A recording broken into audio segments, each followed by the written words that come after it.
Hello students, இது short video number 8. இந்த மாதிரி யூஸ்ஃபுல் வீடியோஸை யாருமே வந்து லைக் பண்ண மாட்டாங்க. நீங்கள் லைக் பண்ணிட்டு இந்த வீடியோ பாருங்கள். இப்போ இங்கே என்ன கொடுத்துருக்கான்னு பாருங்கள். சீக்கன் ஸ்கொயர் ப்ளஸ் கொசிக்கன் ஸ்கொயர். இந்த மாதிரி வந்துச்சு அப்படின்னாலே நம்ம டேரெக்டாக என்ன பண்ணலாம் அப்படின்னா சீக்கன் ஸ்கொயர் கொசிக்கன் ஸ்கொயர் வந்துச்சு அப்படின்னாலே அதை சீக்கன் ஸ்கொயர் இன்டூ கொசிக்கன் ஸ்கொயர் தீட்டான்னு எழுதிக்கலாம். ஓகேவா? ஏன்னா இது ஃபார்மேட் அப்படி தான் வரும். நம்ம இதை சால்வ் பண்ணாலும் ஃபைனல் ஸ்டெப் தான் கிடைக்கும். டேரெக்டாக போட்டுக்கலாம். அடுத்து tan square theta minus sine square theta இதை இருக்கா? இதை வந்து எப்படி எழுதலாம் அப்படின்னா sine square theta by cos square theta minus sine square theta.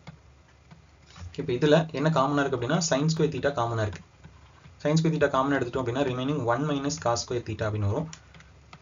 கீழே வந்து காஸ் ஸ்கொயர் தீட்டா.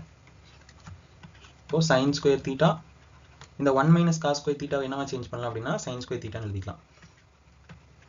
டினாமினேட்டரில் காஸ் ஸ்கொயர் தீட்டா. ஓகே, இப்போது ரூட்டுக்கு முன்னாடி வேல்யூ என்ன இருந்தது? சீக்கன் square theta கொசிக்கன் square theta. Okay, இப்போ எல்லாத்துக்கும் ரூட் எடுத்தோம் அப்படின்னா என்ன வரும்? ரூட் எடுத்தோம் அப்படின்னா secant theta cosecant theta sine square அப்போ sine theta into sine theta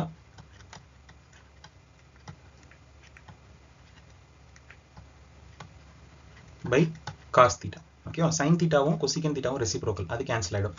remaining என்ன இருக்குன்னு பாருங்க. சீக்கன் தீட்டா டினாமினேட்டரில் காஸ் தீட்டா இருக்குது. காஸ் தீட்டா டினாமினேட்டரில் இருந்துச்சு அப்படின்னா அதை சீக்கன் தீட்டான்னு மாற்றிக்கலாம். ஆல்ரெடி மேலே ஒரு சீக்கன் தீட்டா இருக்குது. அப்போ secant square theta into sine theta.